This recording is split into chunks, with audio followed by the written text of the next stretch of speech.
Shalom, selamat hari Minggu Bapak Ibu yang terkasih di dalam nama Tuhan Yesus Kristus. Sebelum kita mendengarkan firman Tuhan di minggu ini, kita bersatu dalam doa. Bapa kami di surga, Bapa yang kami kenal melalui Yesus Kristus, Tuhan yang penuh kasih, pada saat ini kami membuka hati dan telinga kami untuk mendengarkan firman-Mu. Kami percaya firman-Mu adalah kebenaran yang memulihkan, menguatkan, dan memberikan pengharapan. Urapilah Tuhan hamba-Mu yang menyampaikan firman ini, supaya bukan dengan kata-kata manusia yang terdengar, melainkan suara-Mu yang hidup.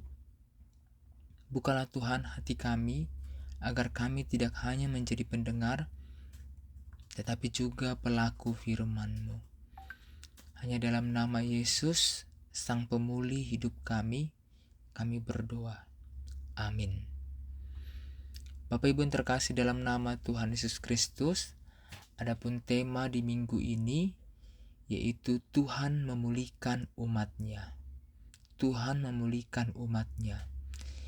Yang diambil dari Amos 9 ayat 11 sampai 15. Amos 9 ayat 11 sampai 15. Demikian firman Tuhan. Pada hari itu aku akan mendirikan kembali pondok Daud yang telah roboh. Aku akan menutup pecahan temboknya, akan mendirikan kembali runtuhannya, dan membangunnya kembali seperti di zaman dahulu kala. Supaya mereka menguasai sisa-sisa Edom dan segala bangsa yang kupergunakan namaku atas mereka. Demikian firman Tuhan yang melakukan hal ini.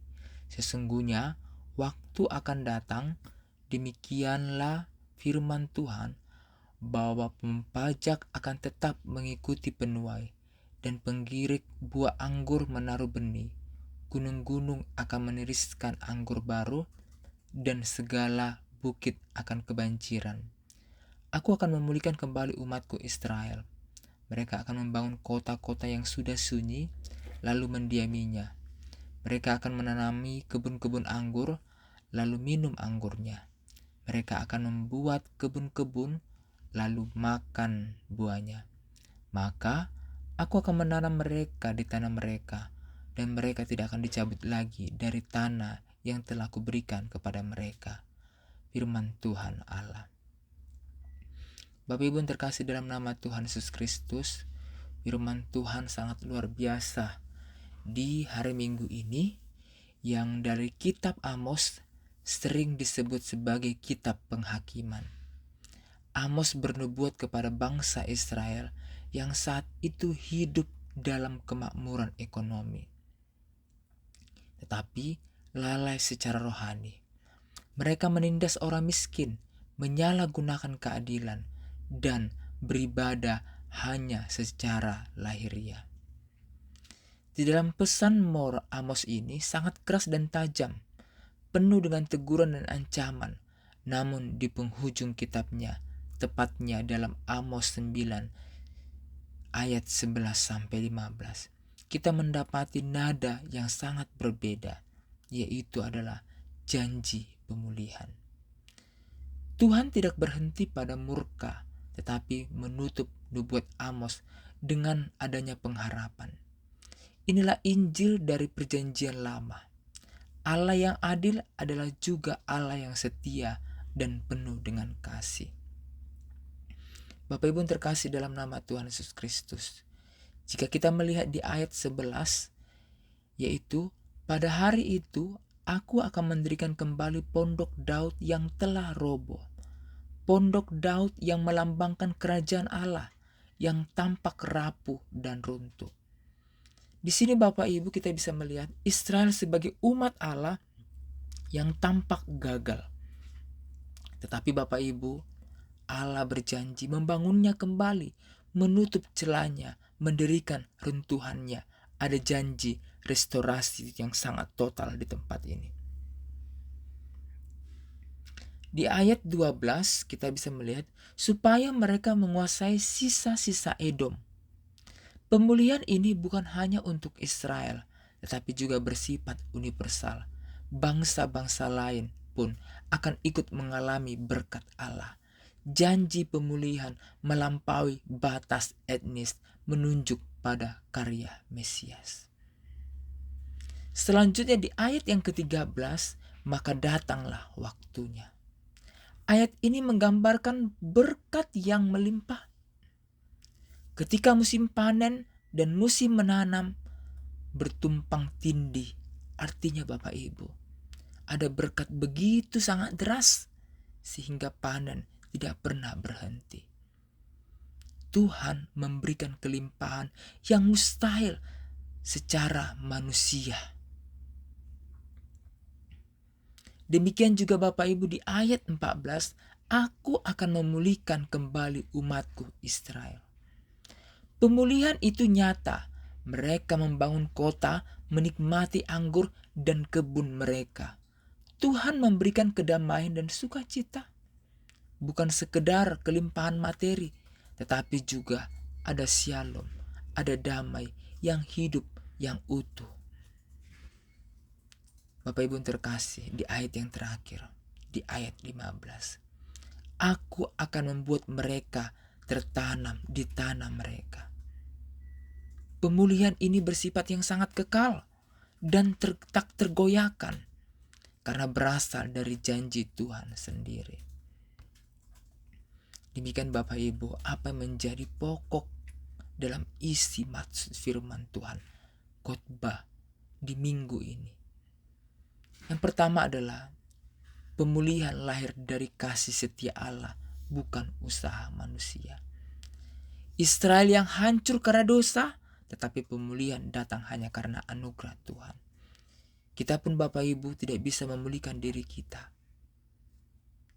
tanpa kasih karunia Kristus.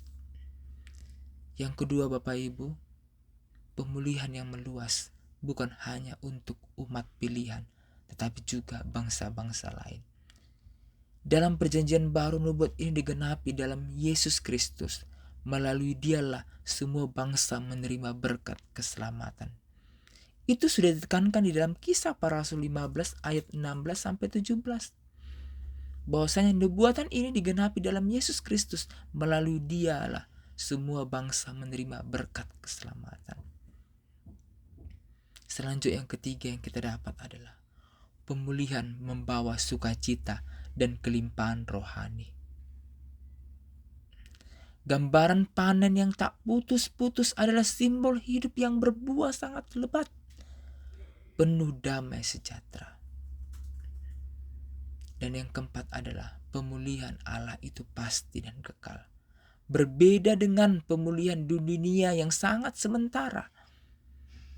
Janji Tuhan yang teguh, Ia menanam umatnya dan tidak seorang pun dapat mencabutnya. Amin Bapak Ibu. Sebuah ilustrasi yang saya sampaikan Bapak Ibu yang terkasih dalam nama Tuhan Yesus Kristus. Kita bayangkan sebuah rumah tua yang sudah roboh dan penuh dengan retakan. Orang lain mungkin akan membiarkannya atau bahkan menghancurkannya total. Tetapi sang pemilik rumah datang dan membersihkannya, memperbaiki, menutup celah dan menjadikan indah kembali. Demikian Allah memulihkan pondok Daud yang roboh. Ia tidak membuang umatnya, tetapi membangunnya kembali lebih mudah. Sehingga Bapak Ibu, kita dapat mengimplementasikannya di dalam kehidupan kita pribadi. Jangan putus asa dalam kegagalan atau juga luka dosa. Tuhan sanggup memulihkan hidup kita. Dan bagi kita gereja, ketika gereja lemah, pecah atau juga penuh dengan pergumulan, ingat janji Tuhan untuk membangunnya kembali. Dan bagi bangsa, kita percaya Tuhan sanggup memulihkan tanah air kita dari kerusakan moral, ketidakadilan, atau krisis bila umatnya kembali kepadanya.